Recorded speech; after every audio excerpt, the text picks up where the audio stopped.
So with that grounding and a little bit of an update from San Francisco, I'm going to introduce our next speaker, Ori Paz, who is a recovering city planner who had a substantial role in green building policy development in recent years for Menlo Park and is now moved over to a role as a management analyst, leading some of the efforts he's going to share with us today. So good morning, Ori.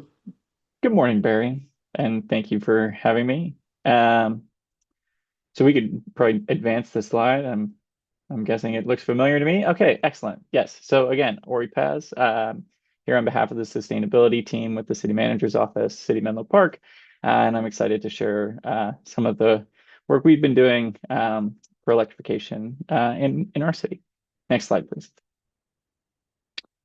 So Barry did an excellent job setting the framework in the background and really walking us through the why of electrification, right? And so with all of the challenges, it's not an easy thing to be working on, but I find it very grounding to just remember, right? Like those three things that we're working on. We're working on clean air for people today. We're working on a livable climate for people in the not so distant future. And there's these really exciting elements to electrification that I think sometimes get missed, right? Like there's this opportunity with distributed generation and battery storage for resilience and cost reductions that was never possible at all with gas. And so really these three pieces are kind of the things to remember when we run into the challenges, when we kind of have the setbacks is, okay, I'm working on something that is one, the greatest challenge of our time. Two, will have this like meaningful impact for real people in our communities. And three is very cool. And so within that, I think it's really a way just to stay motivated in these challenging times. And so we'll dive into the work of it. But I feel fortunate to be working within a framework that acknowledges those benefits and values that. And so yeah, a lot of respect to our city council who adopted our climate action plan with a goal for electrification, and then continues to prioritize climate action, which helps us as staff to work interdepartmentally and align on initiatives. Next slide, please. Okay, so within the toolbox, we're going to be talking a lot about building codes today. But I did want to just highlight, that we have other tools at our disposal. We did a long forum a couple years ago on some barrier removal. So definitely recommend checking that out to see some of the collaboration across planning, transportation, and sustainability to remove some of the zoning barriers around electrification equipment placement. We've also been rolling out Solar Plus app and continuing to look at process improvements, right? Like there's always an opportunity to improve the building permitting process to help reduce friction and get people through. We also have incentives, right? And so as cities, how we stand up programs and which programs we manage and support all help towards our overall goals. And so wanted to flag, as an example, our electrification fee waiver, which we've talked to some other cities about. And then we'll provide a little bit more information about our home upgrade services program, which is a partnership.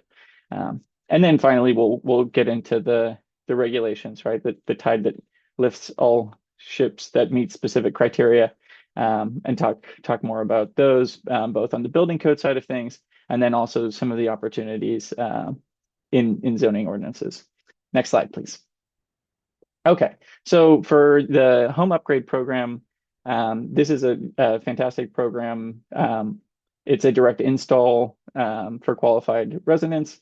We're working in a partnership with Peninsula Clean Energy, the Bellhaven Community Fund, Menlo Spark, and Climate Resilient Communities to electrify homes and support residents in our Bellhaven neighborhood and beyond. The bulk of this program is run by PCE and their contractors who handle all of the administration, design, project management, permitting, and installation of this equipment for single-family homes. And it's all at no cost to the residents. It's really a beautiful offering. And then the city has additional offerings for batteries, mobile air conditioners for renters in multifamily buildings. And while our specific program was funded by CEC grant, so it's not kind of directly plug and play, I do want to highlight this as a chance because most of the CCAs are now offering this type of program. And the way that it can be most successful is if it has support from the city with community-based organizations that have that local context, and then also coordinated outreach across everyone. And I couldn't pass up the opportunity with a captive audience to share that there have been program enhancements to the Menlo Park program. And so the income qualifications increased to 120% AMI, and now there's an offering of solar and battery installations for customers who fully electrify. So if you know someone who's a homeowner in Menlo Park, please share this with them, and we can get back to the regularly scheduled programming. And next slide. Okay, so our building code amendments, the main attraction for today. So earlier this year, we were one of the cities that all had mentioned who kind of made the sprint to take advantage of the AB 130 substantially equivalent exception. And so I did want to, before we go into the details, just say that, we were really only able to do this because of the partnership and the resources and the resource sharing and support. And so wanted to really say thank you and highlight, huge lifts from our building team internally, but then also TRC consultants, the BayREN codes and standards team, the statewide reach codes team, PCE, and our commissioners and advocates, and really, very big team effort and a heck of a sprint. There's 4 bullets here. We'll go through each of them. But I think there was 6 council meetings to get these 4 bullets adopted. And yeah, so we can dive in and give a little bit more detail. Next slide, please. Okay, so building on our 2022 code amendments, we had requirements for panel sizing. So when you upgraded your electrical panel, you needed to have it sized so that you could electrify in the future. But there were some gaps, notably for space conditioning. And so with this kind of most recent round, we were able to shore up that to make sure that if someone is upgrading their panel, they are planning for full electrification, and then include some specific language to try to avoid the unnecessary panel upgrades. And then the other layer to this that I think is most beneficial for future electrification is that there are requirements now that if your addition or alteration is affecting a space that has a gas appliance, so think your kitchen, think an outdoor area. If you're working in that area, you need to run conduit to within 3 feet of that gas appliance, and then reserve space in the panel for that to be electrified in the future. And we can go to the next slide.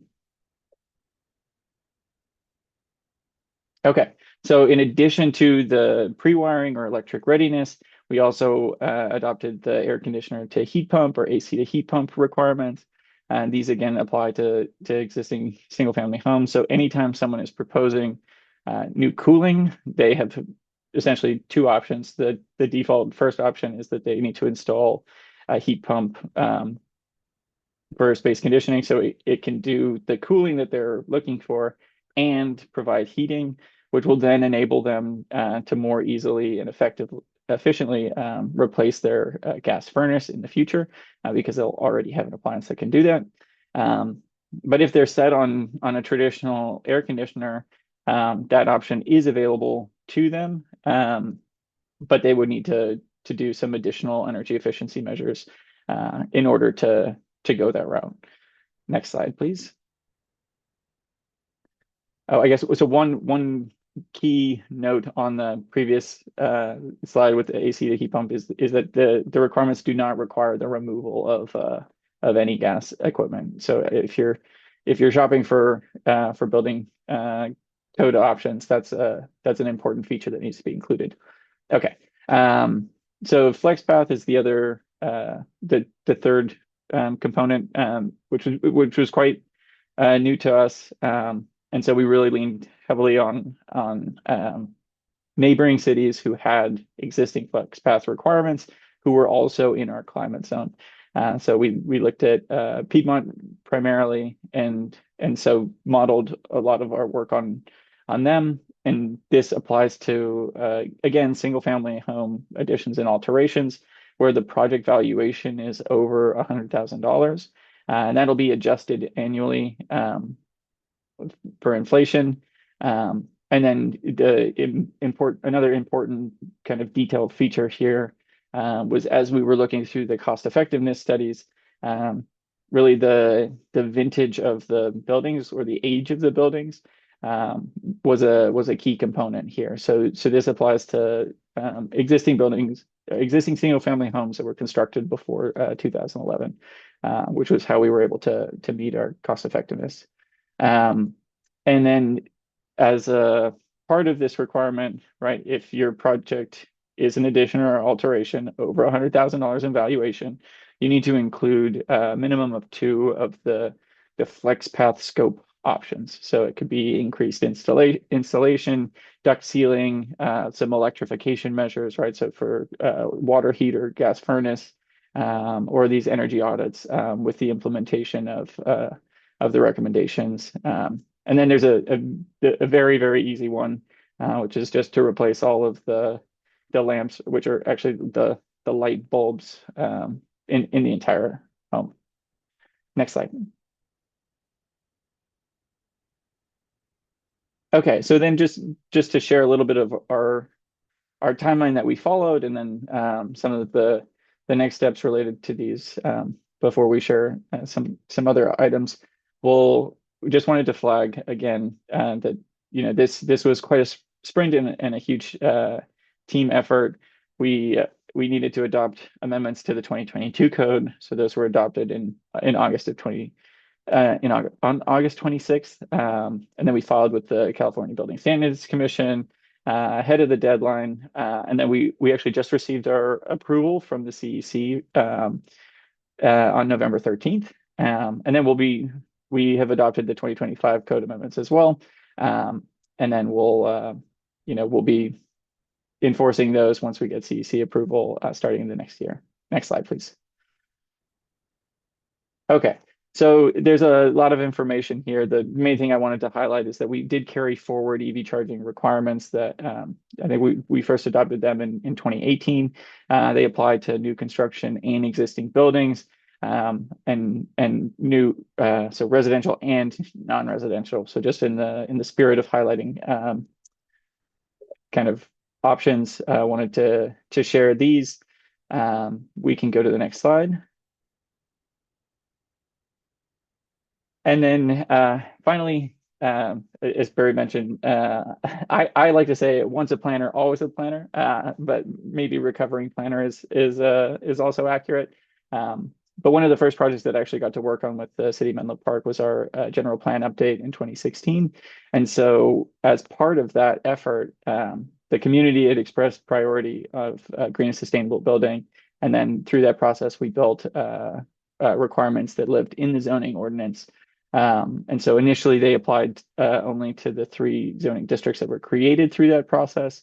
But through the housing element update a couple of years ago, they were expanded to additional zoning districts. And through this, we were able to include things like 100% renewable energy requirements through a combination of on-site or off-site or offsets.